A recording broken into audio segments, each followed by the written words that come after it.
maka diperlukan saling memahami.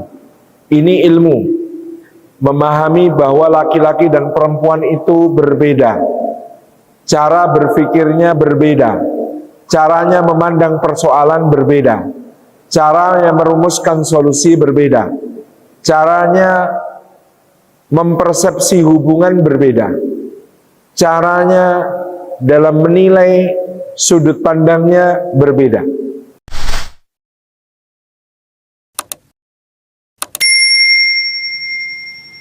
Baik, secara singkat Allah mengatakan wa min ayatihi an khalaqalakum min anfusikum azwaja litaskunu ilaiha wa ja'ala bainakum mawaddata wa rahmah inna fi dzalika laayatin liqaumin yatafakkarun. Shadaqallahul azim.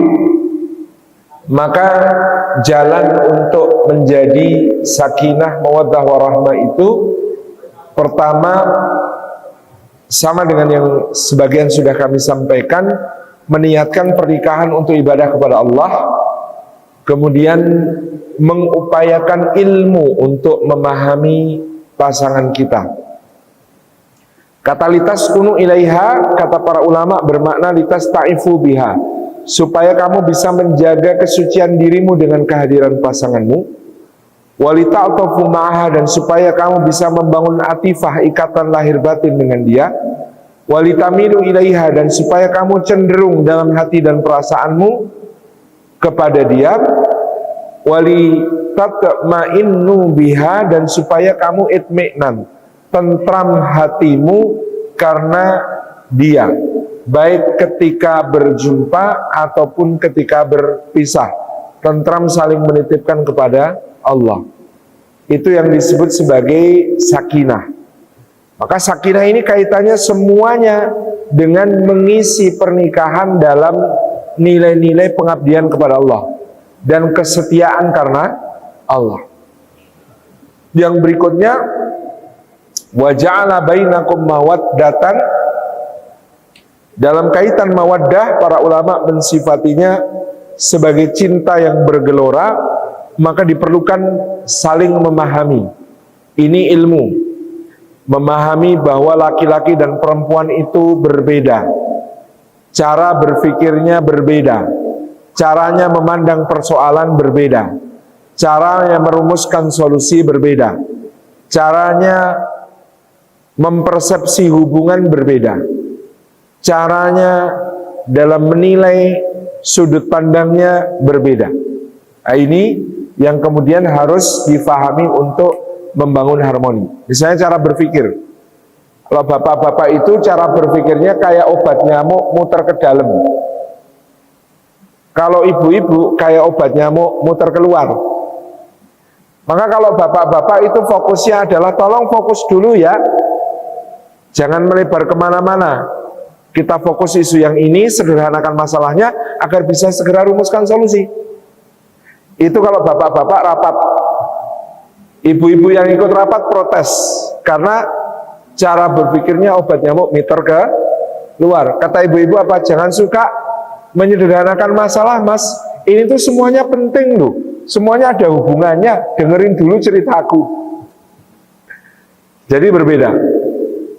Supaya apa? Ketemu di tengah harmoninya itu. Karena suami kalau derujur hanya mencari solusi, nanti solusinya bisa salah karena tidak memandang secara holistik. Tapi ibu-ibu kalau dibiarkan untuk kemudian menghubungkan, mengkorelasikan berbagai masalah itu dengan berbagai fenomena, nanti rampung-rampung, tidak ada solusi. Jadi makanya Allah itu mendesain supaya ketemu di tengah. Laki-laki perempuan cara berpikirnya beda supaya ketemu di tengah. Demikian pula cara untuk meredakan ketegangan karena tekanan-tekanan masalah itu beda. Laki-laki itu menyendiri, berkontemplasi, merumuskan solusi. Perempuan itu sharing is caring, berbagi, bercerita, mencurahkan isi hati, kalau perlu sambil nangis. Plong jadinya. Maka bapak-bapak kadang nggak paham ketika istrinya ada masalah lalu kemudian nangis. Buat apa nangis? Nangis itu nggak menyelesaikan masalah. Jadi kalau fokusnya laki-laki itu menyelesaikan masalah, fokusnya ibu-ibu itu mengurai masalah. Nangis memang nggak menyelesaikan masalah, tapi nambah plong, ya Bu. Kalau habis sudah nangis itu tambah plong. Ya memang itu harus yang dilakukan. Jadi beda dimensi, tapi semuanya sama-sama sebenarnya ingin meraih satu kondisi yang harmonis tadi. Maka perlu diseimbangkan. Nah, maka akan menjadi repot kalau ibu-ibu mengira bapak-bapak kalau ada masalah itu kebutuhannya seperti ibu-ibu. Sehingga ada ibu-ibu maksa suaminya untuk curhat. Malah tambah konflik gitu ya. Suami pulang, tasnya dilempar, tubuhnya diempaskan ke sofa, sepatu dilepas bukan dengan tangan tapi langsung kaki. Oh segini. Nah berarti kan ada masalah. Lalu ibu-ibu datang, Mas ada masalah apa? Jawaban semua suami di dunia ini akan sama. Enggak kok Dek, enggak ada apa-apa. Karena di dunia lelaki kalau ada masalah dia harus tangguh, hadapi sendiri. Itu mulia. Apalagi dia seorang pemimpin. Cemen dong, cuma masalah kayak begini kok minta bantuan istri. Nah, itu gengsinya lelaki begitu. Tapi di dunia ibu-ibu kalau ada masalah, sharing, cerita, biar kita sama-sama hadapi. Kan masalahmu, masalahku juga. Iya kan Bu? Kayak ibu-ibunya ngejar, Mas, aku kalau ada masalah kan juga cerita sama Mas. Masa Mas nggak mau cerita sama aku? Suaminya berniat baik, mikir istrinya ini ngurusi PAUD, ngurusi TK, ngurusi PKK, ngurusi Dharma Wanita, ngurusi arisan, pengajian. Urusannya sudah banyak. Jangan ditambahi urusan masalah kantor saya. Maka dia dengan maksud baik mengatakan, enggak kok ini cuma urusan kantor biasa. Biar Mas saja yang pusing mikirin, kamu nggak usah ikut pusing mikirin. Di dunia lelaki nggak pengen cerita karena nggak pengen nambahi beban. Di dunia wanita nggak cerita berarti, oh jadi Mas nggak percaya sama aku. Nggak mau cerita berarti nggak percaya, nggak percaya sama aku. Memangnya selama ini kalau cerita sama siapa? Jadi bertengkar. Padahal sama-sama bermaksud baik. Maka dari itu harus memahami kecenderungan semacam ini. Bapak-bapak punya kecenderungan berhitung. Ibu-ibu kecenderungannya membulatkan. Beda Bu, beda. Bapak-bapak itu berhitung. Kalau aku sudah nemenin kamu, nganter kamu pengajian, nganter kamu arisan, nganter kamu ini itu, aku boleh dong punya waktu untuk diriku sendiri, mau ngopi sama temen-temen. Bapak-bapak mikirnya gitu Bu, ngitung. Nah, sudah nemenin istri kok, habis itu ya mbok ya aku punya waktu untuk bebas. Itu bapak-bapak. Ibu-ibu enggak, ibu-ibu itu membulatkan.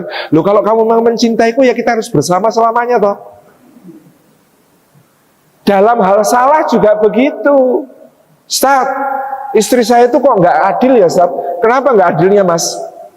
Lah dulu itu saya itu telat jemput itu 1 jam. Dia marah besar, saya dimarahi habis-habisan. Itu saya terima, wong telatnya 1 jam. Lah kemarin itu saya itu telat jemputnya 10 menit. Lah kok dia marahnya sama kalau saya telat yang 1 jam. Kan harusnya marahnya 1/6-nya tadi. Bapak-bapak berhitung, ibu-ibu membulatkan. Yang namanya telat itu sama-sama melanggar janji, sama-sama melanggar komitmen. Bapak yang satu lagi juga cerita, iya Ustaz istri saya nggak adil. Lah kenapa? Dulu tuh saya memang hilaf Ustaz. Saya chattingan sama mantan sampai agak panjang. Ketahuan istri saya dimarahin habis-habisan. Ya itu saya terimalah, saya memang salah. Lah kemarin cuma kepencet like status loh Tat. Kok dia marahnya juga sama waktu saya chattingan? Kan harusnya marahnya lebih ringan Ustaz. Pak, di mata istri itu sama-sama pelanggaran komitmen. Harusnya sudah Bapak blokir. Lah kok masih bisa kepencet like status? Berarti suka kepo.